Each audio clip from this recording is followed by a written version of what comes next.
Hello friends, आधुनिक भारतीय इतिहास चैप्टर वाइज का ये थर्ड चैप्टर का फर्स्ट पार्ट है, जो कि बहुत ही इम्पोर्टेंट यहाँ पे चैप्टर है। सामाजिक परिवर्तन या सामाजिक सुधार। यहाँ से जैसे राजा राम मोहन राय हो गए, ब्रह्मा समाज हुआ, आर्य समाज, दयानंद सरस्वती, जितने भी समाज सुधार से जुड़े हुए प्रश्न हैं इसमें हम कवर करेंगे। ये आपके आने वाले स्टेट लेवल जो भी पीसीएस एग्ज़ाम का पीटी है, रेलवे, एसएससी और स्टेट के अदर भी दरोगा जैसे एग्ज़ाम्स के लिए बहुत ही इंपॉर्टेंट होगा। तो चलिए देखते हैं। आपसे रिक्वेस्ट है, अगर इससे पहले का पार्ट नहीं देखे होंगे तो उसका लिंक हमने डिस्क्रिप्शन में दे दिया है, वहाँ से देख लीजिएगा। देखिए, पहला प्रश्न है, आधुनिक शिक्षा का प्रारंभ कब से माना जाता है? इसका आंसर हो जाएगा ऑप्शन ए, यूरोपीय का आगमन से। ठीक है, यूरोपियन या यूरोपीय जातीय सेम हुआ, दोनों का आगमन से। दूसरा है, पुर्तगाली पादरी फ्रांसिस जेवियर, बहुत ही इंपॉर्टेंट है। ठीक है, कई बार पूछा गया है ये। पुर्तगाली फ्रांसीसी नाम क्या था? फ्रांसीसी जेवियर के अनेक स्कूल खोले गए थे। कब? तो ये 1542 ईस्वी में खोला गया था। तीसरा है, सार्वजनिक शिक्षा के लिए 10 सदस्यों की समान समिति की नियुक्ति कब की गई थी? गेस कीजिए अपना आंसर। इसका सही आंसर होगा ऑप्शन सी, 1823 ईस्वी में किया गया था। नेक्स्ट है, उपयुक्त समिति यानी सार्वजनिक शिक्षा के लिए जो समिति बनी थी उसकी स्थापना किसके द्वारा किया गया था? आंसर हो जाएगा एडम के द्वारा, ऑप्शन ए। नेक्स्ट है, गवर्नर जनरल की परिषद के विधि सदस्य के रूप में लॉर्ड मैकेले ने कब सदस्यता प्राप्त की थी? इजी है। इसका सही आंसर हो जाएगा ऑप्शन सी, 1834 ईस्वी में। नेक्स्ट है, प्रशासनिक व्यय को कम करने के लिए किस शासक ने कुछ निम्न पदों पर भी भारतीय की नियुक्ति शुरू कर दी थी? क्या हुआ था कि जो प्रशासनिक खर्चा था पहले सिर्फ ब्रिटिश इसमें थे, लेकिन उनका सैलरी ज़्यादा होता था, तो उस खर्चे को कम करने के लिए भारतीयों की भी नियुक्ति शुरू की गई। और ये किसके द्वारा शुरू किया गया था? आंसर हो जाएगा ऑप्शन ए, विलियम बेंटिक के द्वारा। ठीक है, किसके द्वारा? विलियम बेंटिक के द्वारा। नेक्स्ट देखिए, सातवां प्रश्न, अंग्रेजी शिक्षा प्राप्त नवयुवकों को ही सरकारी सेवा में लिया जाएगा, यह निर्णय किसके शासनकाल में लिया गया था? इसका आंसर होगा ऑप्शन सी, लॉर्ड हार्डिंग के शासनकाल में। नेक्स्ट है, उपयुक्त निर्णय कब लिया गया? जो पिछले वाला प्रश्न हमने देखा, तो ये निर्णय जो है वह 1844 ईस्वी में लॉर्ड हार्डिंग के द्वारा लिया गया था। नवा प्रश्न, स्कूल बुक सोसाइटी की ओर से प्रकाशित अंग्रेजी की पुस्तकें 2 वर्ष में कितनी बिकी? मतलब कितनी प्रतियां 2 वर्ष के अंदर बिक चुकी थी? तो लगभग 31,000 बुक का सेल हुआ था। नेक्स्ट है, सार्वजनिक शिक्षा समिति का गठन, इंपॉर्टेंट पूछा गया है पीसीएस में। सार्वजनिक शिक्षा समिति का गठन तो ये हुआ था 1823 ईस्वी, ऑप्शन डी सही होगा। नेक्स्ट है, उक्त समिति की स्थापना कहाँ हुई थी? यानी सार्वजनिक शिक्षा समिति की स्थापना कहाँ पर हुई थी? तो ये पश्चिम बंगाल में हुआ था।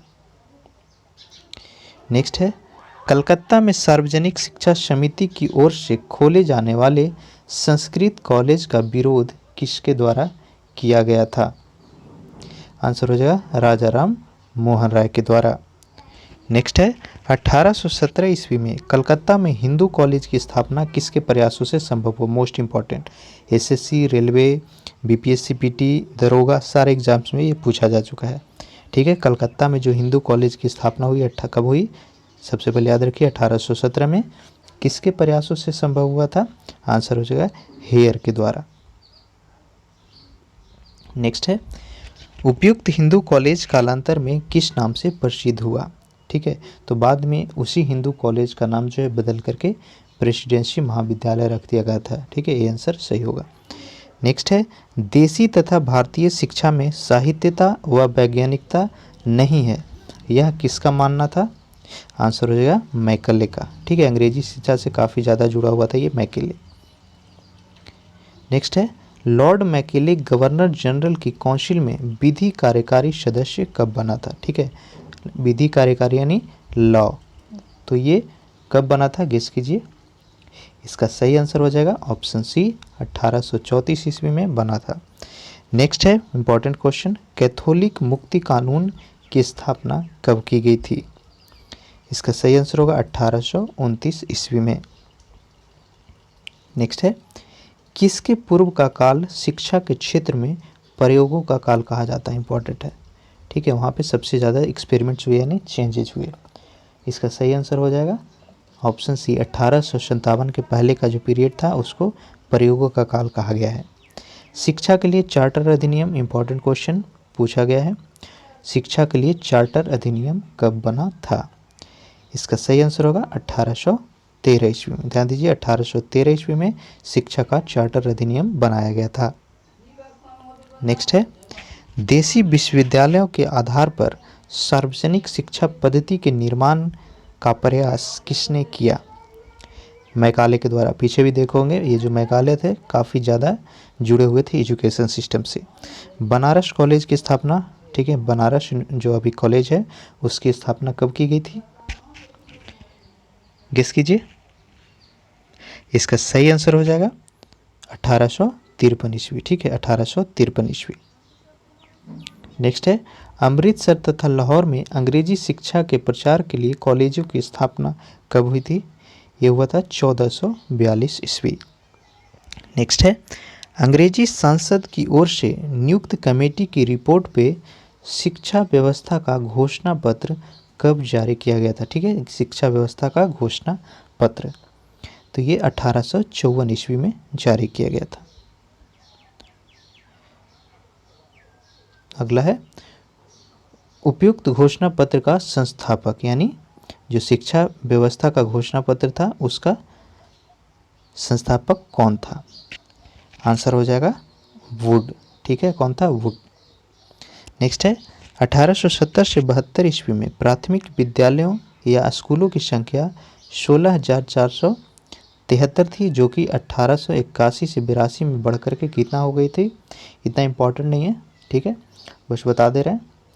इसका सही आंसर हो जाएगा, गेस कीजिए। आंसर हो जाएगा 82,916। नेक्स्ट है, अलीगढ़ में मोहम्मद एंग्लो ओरिएंटल कॉलेज की स्थापना कब हुई? इंपॉर्टेंट है ये, ठीक है, अलीगढ़ में मोहम्मद एंग्लो ओरिएंटल कॉलेज की स्थापना कब हुई थी? ये हुआ था 1875 ईस्वी। नेक्स्ट है, उपयुक्त कॉलेज कालांतर में किस नाम से प्रसिद्ध हुआ? तो इसी को आज के डेट में अलीगढ़ मुस्लिम यूनिवर्सिटी के नाम से जाना जाता है। तो इनडायरेक्ट पूछ सकता है कि अलीगढ़ मुस्लिम यूनिवर्सिटी की स्थापना कब हुई? आंसर हो जाएगा 1875 ईस्वी। अगला देखिए, लॉर्ड मेयो ने एक आदेश पारित किया जिसमें यह आवश्यक था कि मुसलमानों को भी अंग्रेजी शिक्षा अनिवार्य है। ये कब बनाया गया था? आंसर हो जाएगा ऑप्शन ए, 7 अगस्त 1871। ध्यान दीजिए 7 अगस्त 1871 ईस्वी को लॉर्ड मेयो के द्वारा यह आदेश पारित किया गया। 31वां है, किसी भी प्रकार के जातीय बंधन का न होना अंग्रेजी शिक्षा के प्रचार प्रसार में ऑप्शन क्या होगा? बाधक बना, साधक बना, कोई प्रभाव नहीं है, थोड़ा बहुत प्रभाव पड़ा। इसका सही आंसर होगा साधक बना, ठीक है, इंग्लिश सिस्टम में कोई भी जातीय बंधन या धार्मिक बंधन नहीं थी। नेक्स्ट है, प्रथम महिला विश्वविद्यालय की स्थापना सर्वप्रथम कहाँ हुई? इंपॉर्टेंट है, भारत का फर्स्ट वुमेन यूनिवर्सिटी की स्थापना कहाँ पर हुई थी? ये हुआ था पुणे में, महाराष्ट्र। नेक्स्ट है, उपयुक्त विश्वविद्यालय की शुरुआत किसने की? जो प्रथम भारतीय महिला विश्वविद्यालय थी उसकी शुरुआत किसके द्वारा किया गया था? प्रोफेसर कर्वे के द्वारा। नेक्स्ट है, भारतीय महिला विश्वविद्यालय की स्थापना कहाँ हुई थी? हमने बता दिया पुणे, और ये कब हुआ था? आंसर हो जाएगा 1916 ईस्वी, ठीक है, ध्यान दीजिए प्रथम भारतीय महिला विश्वविद्यालय 1916 ईस्वी में पुणे में हुआ था। इसकी शुरुआत किसने की? प्रोफेसर कर्वे ने। नेक्स्ट है, सामाजिक एवं धार्मिक आंदोलनों की बदौलत भारतीयों के जनमानस के विचारों में हुए परिवर्तन को क्या कहा जाता है? इसका सही आंसर हो जाएगा जन आंदोलन। सॉरी, ये जन आंदोलन नहीं होगा, ठीक है, शिक्षा का क्षेत्र है ना। सामाजिक और धार्मिक आंदोलन की बदौलत भारतीय जनमानस में हुए विचार, जो विचार में चेंज हुआ उसको पुनर्जागरण बोला जाता है, ना कि जन आंदोलन। ऑप्शन बी सही होगा। नेक्स्ट है, प्राचीन भारत की स्थिति को किस नाम से जाना जाता है? आंसर हो जाएगा स्वर्णिम युग। भारत के मध्यकाल को क्या कहा जाता है या क्या माना जाता है? इसका आंसर हो जाएगा अवंती युग, इंपॉर्टेंट है, ठीक है, अवंती काल या अवंती युग। नेक्स्ट देखिए, विलिकिंस ने जिस भारतीय ग्रंथ का अपनी भाषा में अनुवाद किया वह कौन सा था? विलिकिंस भारतीय ग्रंथ का अपनी भाषा में अनुवाद, तो ये था गीता। ठीक है, गीता का अनुवाद इन्होंने अपने भाषा में किया था। नेक्स्ट देखिए, इंपॉर्टेंट है काफ़ी ज़्यादा, 39वां, वेदों का अपनी भाषा में किस विद्वान ने अनुवाद किया था? आंसर हो जाएगा विलिकिंस, सेम चीज। ठीक है, चलिए नेक्स्ट देखिए, विलियम जोन्स ने अपने द्वारा भाषा में अनुदित भारतीय ग्रंथ, यानी विलियम जोन्स के द्वारा कौन सा भारतीय ग्रंथ जो है उन्होंने अपनी भाषा में ट्रांसलेट किया था? इसका सही आंसर हो जाएगा मनु स्मृति और शकुंतला। इंपॉर्टेंट है ये। ठीक है, very very important, note down कर ले। नेक्स्ट देखिए, कोलब्रुक ने किस भारतीय ग्रंथ का अपनी भाषा में अनुवाद किया था? इसका आंसर हो जाएगा, गेस कीजिए, आंसर होगा पाणिनि की व्याकरण, ऑप्शन ए। नेक्स्ट है, सामाजिक तथा धार्मिक सुधारों के लिए आंदोलनों की शुरुआत कहाँ से हुई थी? इंपॉर्टेंट क्वेश्चन है बहुत ज़्यादा। सामाजिक और धार्मिक सुधार, अगर आपको थोड़ा बहुत इस चैप्टर का नॉलेज होगा तो आप सही कर पा रहे होंगे। ठीक है, राजा राम मोहन राय हो गए, ईश्वर चंद्र विद्यासागर हो गए, सारे के सारे कहाँ से थे? बंगाल से। आंसर हो जाएगा बी, बंगाल। नेक्स्ट है, बंगाल ने नव चेतना लाने की दिशा में प्रथम प्रयास किस संस्था ने किया?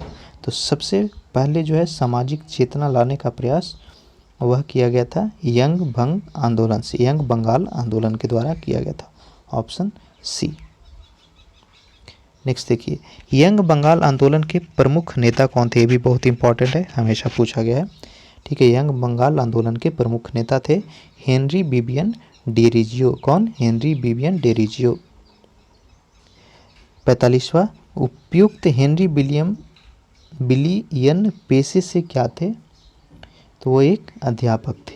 नेक्स्ट है, अपने आंदोलन में हेनरी ने किसको मुद्दा बनाया? उनका जो मेन फोकस था, मुद्दा था, वह कौन सा था यंग बंगाल आंदोलन का? आंसर हो जाएगा नारी शिक्षा। ठीक है, वुमेन एजुकेशन। नेक्स्ट है, राजा राम मोहन राय का जन्म कहाँ हुआ? Important question. राजा राम मोहन राय का जन्म कहाँ पर हुआ था? आंसर हो जाएगा बंगाल। नेक्स्ट है, राजा राम मोहन राय का जन्म कब हुआ? ये भी इंपॉर्टेंट, दोनों के दोनों काफ़ी इंपॉर्टेंट है, स्क्रीनशॉट आप ले सकते हैं।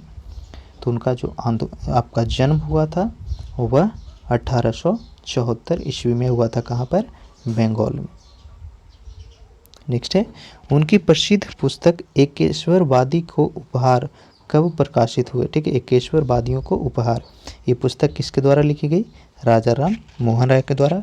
ये प्रकाशित कब हुआ था? ये हुआ था प्रकाशित आपका 1809 ईस्वी। नेक्स्ट देखिए, राजा राम मोहन राय के द्वारा लिखित पुस्तक तोहफत उल मुदीन किस भाषा में लिखी गई है? आंसर हो जाएगा फारसी। ठीक है, तो ये लास्ट क्वेश्चन था इस पार्ट का। नेक्स्ट पार्ट आप लिंक डिस्क्रिप्शन में जा करके देख सकते हैं। चैनल पर नए हैं तो सब्सक्राइब कर लीजिएगा और नोटिफिकेशन ज़रूर ऑन कीजिए ताकि हर वीडियो का नोटिफिकेशन आपको मिले। आप हमारे फेसबुक ग्रुप से जुड़ सकते हैं सारे अपडेट के लिए, उसका लिंक हमने डिस्क्रिप्शन में दिया हुआ है। और पीडीएफ्स के लिए हमारा टेलीग्राम चैनल है, उसको ज़रूर ज्वाइन कीजिए। वीडियो को लाइक ज़रूर कीजिएगा और ज़्यादा से ज़्यादा शेयर कीजिए ताकि सारे फ्रेंड्स को बेनिफिट हो सके। Thank you.